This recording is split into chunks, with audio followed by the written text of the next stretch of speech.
Assalamualaikum warahmatullahi wabarakatuh. Salam sejahtera untuk kita semua. Pada kesempatan ini, saya akan memaparkan sejarah perkembangan pendidikan nasional yang merupakan salah satu tugas dari mata kuliah Filosofi Pendidikan Indonesia.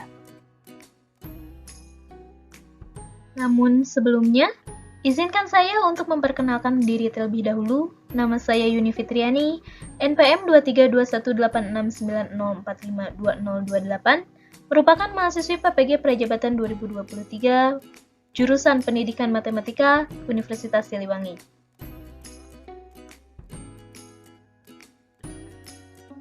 Perkembangan pendidikan nasional terbagi menjadi 4 masa, yaitu masa kolonial, masa Orde Lama, masa Orde Baru, dan juga masa reformasi.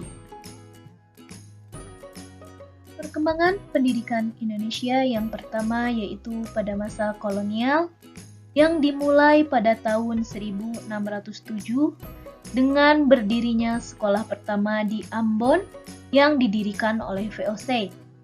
Dengan pembelajaran yang diberikan yaitu berupa membaca, menulis, dan juga sembahyang.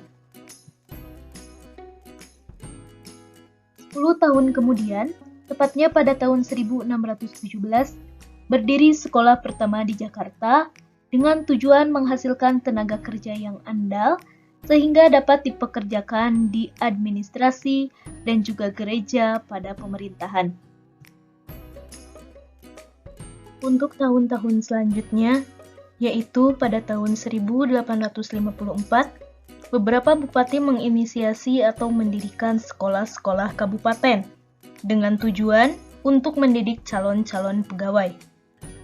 Pada tahun yang sama, berdiri juga Sekolah Bumi Putra yang memiliki 3 kelas, yang mana pembelajarannya yaitu rakyat belajar membaca, menulis, dan berhitung seperlunya.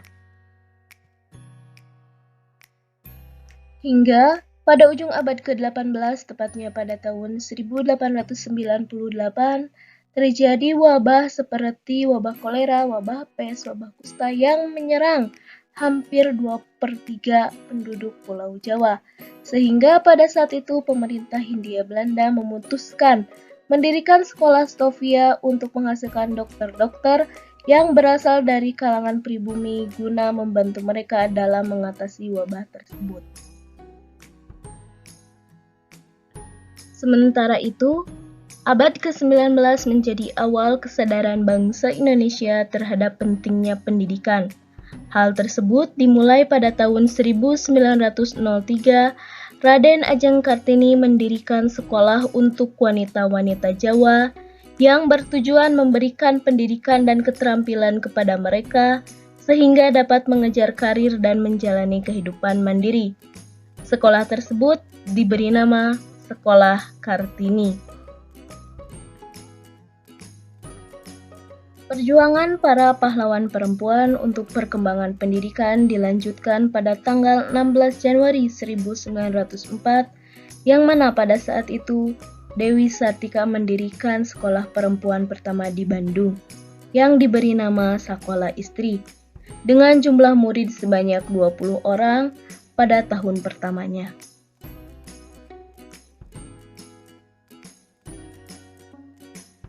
Pada bulan Mei 1906, diadakan percobaan sekolah desa di 4 kabupaten, yaitu Priangan, Cirebon, Kedu, dan Kediri, yang bertujuan untuk mengatasi merosotnya sekolah Bumi Putra dan juga untuk memberantas buta huruf.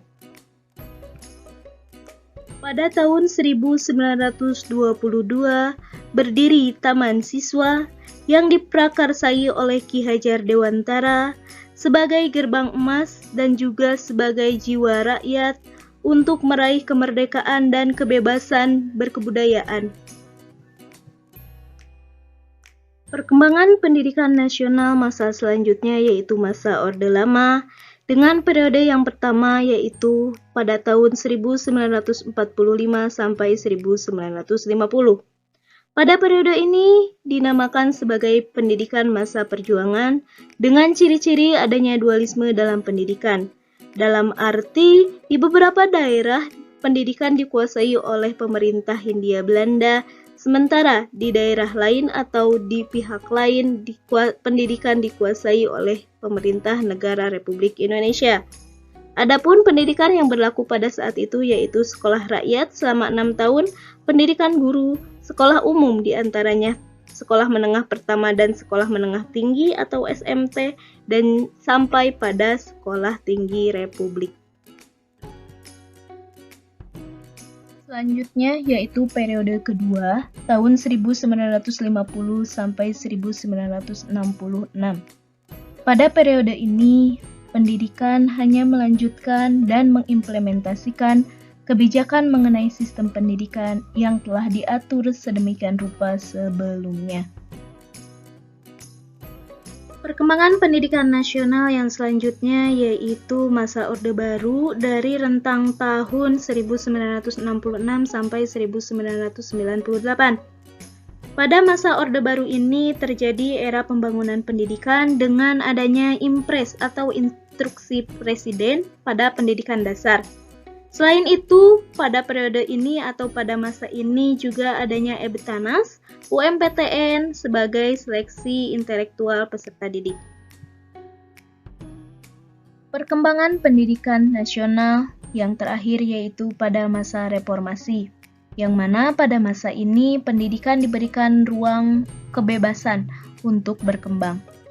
Periode yang pertama yaitu pada tahun 1998 sampai 2006, yang mana pada periode ini adanya kebijakan pendidikan baru bersifat revolusioner.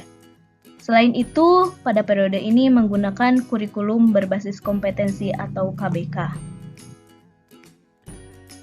Periode selanjutnya dikelompokkan berdasarkan perubahan kurikulum. Pada tahun 2006, KBK diubah menjadi KTSP atau Kurikulum Tingkat Satuan Pendidikan dengan kerangka dasar kurikulum disusun oleh tim pusat, namun sekolah dapat mengembangkannya sesuai dengan kondisi. Pada tahun 2013, KTSP diganti atau diubah menjadi Kurikulum 2013 dengan tujuan mempersiapkan manusia Indonesia yang produktif, kreatif, inovatif, dan afektif. Pembelajaran diarahkan untuk membantu peserta didik menguasai kompetensi tertentu. Pada tahun 2020 sampai 2021 terjadi wabah COVID-19 yang membuat berlakunya kurikulum darurat atau kurikulum 2013 yang disederhanakan untuk satuan pendidikan yang melaksanakan pembelajaran jarak jauh. Dan yang terakhir, pada tahun 2022 berlaku kurikulum terbaru, yaitu kurikulum Merdeka, yang mana kurikulum ini merupakan kurikulum dengan pembelajaran intrakurikuler dengan konten yang beragam agar peserta didik dapat lebih optimal dan memiliki cukup waktu untuk mendalami konsep dan menguatkan kompetensi. Mungkin sekian yang dapat saya sampaikan. Terima kasih atas perhatiannya. Mohon maaf apabila banyak kekurangan. Wassalamualaikum warahmatullahi wabarakatuh.